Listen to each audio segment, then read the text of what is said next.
Ilang beses na ba nating naisip yung paraan na yan, but it did not work? Ang naisip nating paraan, magtipid, di ba? Did it work? Hindi, di ba?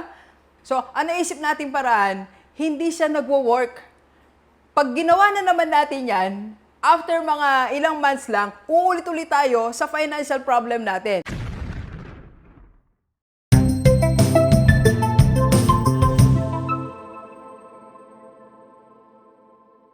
Okay, Gilivers, pag-usapan natin, paano nga ba ang financial planning? Bakit marami nang nagpa-plan pero hindi pa rin nagtatagumpay? Ano nga ba dapat nating idagdag sa ating financial planning? Let's go! Let's go! Okay, so bago tayo magkaroon ng financial planning, tingnan muna natin, meron tayong 4 steps. Alright? 4 steps para maayos na ang ating finances. Unang-una, magkaroon tayo ng honest assessment sa finances natin. Yung maging matapat tayo, umupo ka sa table, tingnan mo yung expenses nyo. Ikaw yan ba ay kulang? Yan ba ay sapat talaga? So, maging honest tayo sa sarili natin. Kasi ikaw lang din naman yan eh. Tingnan mo, kulang ba talaga ng 1,000? Magkano bang kulang? 2,000, 3,000, 4,000. So, magkaroon ka ng tamang assessment. Kulang ba o hindi?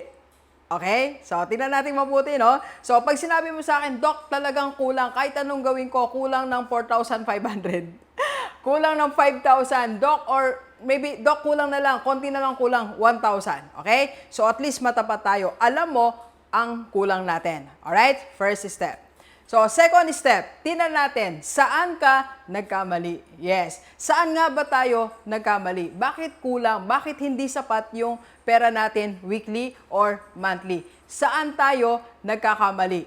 Ang mali ba ay sa source? Kulang ba talaga yung source natin? O ang mali ang budgeting ng asawa mo? Mali ba yung lifestyle ng mga anak mo? Mali ba yung mga expenses nyo sa bahay?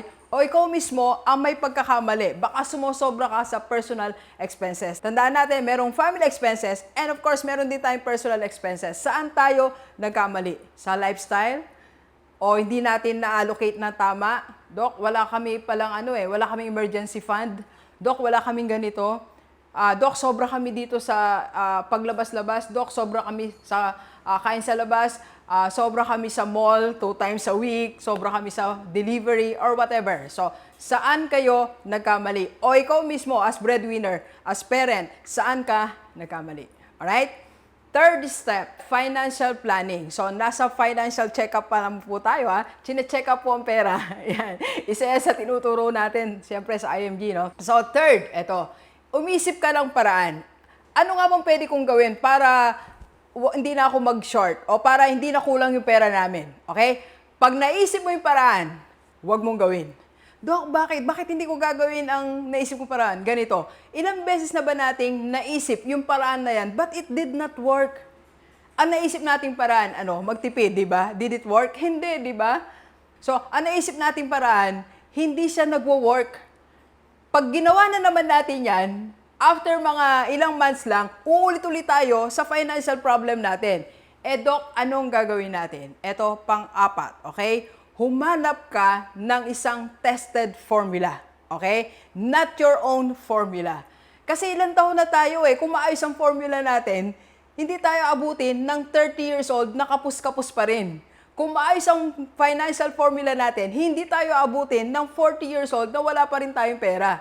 Kung maayos ang financial formula natin or personal formula natin, hindi tayo abutin ng 50, 60 years old na wala tayong savings at wala tayong investment. Ibig sabihin, may mali sa naisip natin. So, anong dapat natin gawin? Lumabas tayo dyan sa mindset natin. Lumabas tayo sa isipan natin. Alam nyo, ginawa ko din po yan Marami rin akong formula na ginawa-gawa kasi galing ako sa public school. Lumuwas ako sa Manila, nag-private school ako. It did not work. So, paano ang gagawin natin, Doc? Ito. So, mag-aral tayo. Pag-aralan po natin ang tungkol sa pera. Magpasok ka ng new idea. Magpasok ka ng bagong konsepto. Hindi puro konsepto natin. Kasi ulitin ko dahilan, bakit hindi mo dapat paniwalaan ng personal concept natin? Kasi nga hindi tayo nagtagumpay. Ngayon kung nagtagumpay ka, sige, sundin natin ang formula natin. So ako po hindi ako nagtagumpay sa personal formula ko. Ang ginagawa ko po noon, na matagal no, so ako po ay principal, di po ba? Para madagdagan po ang income ko, ang ginawa ko po, nagturo po ako, nag-overload po ang tawag sa amin. Nagturo-turo ako para makapag-save ako.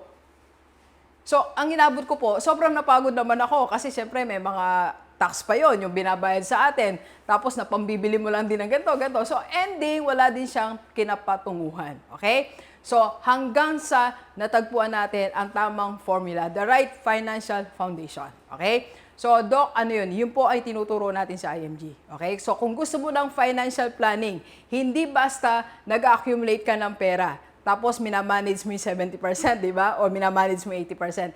Meron po dapat na kinalalagyan. So, Doc, ano yun? Ito, bigay po ako ng sample sa inyo. So, ang una natin dapat binubuo yung cash flow natin, okay? So, dapat may healthcare tayo, may protection tayo, and of course, yung mga utang natin, binabawasan natin, and meron tayong emergency fund, okay? Doon pa lang tayo mag-i-invest. Yun ang tamang foundation natin, okay? So, financial planning is about injecting the right and tested financial formula.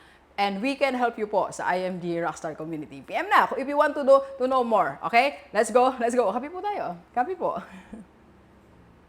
Thank you for watching. We are inviting you to attend our free webinar on how to save and invest the right way and how to avail sa Kaiser. PM na sa personal FB ko po.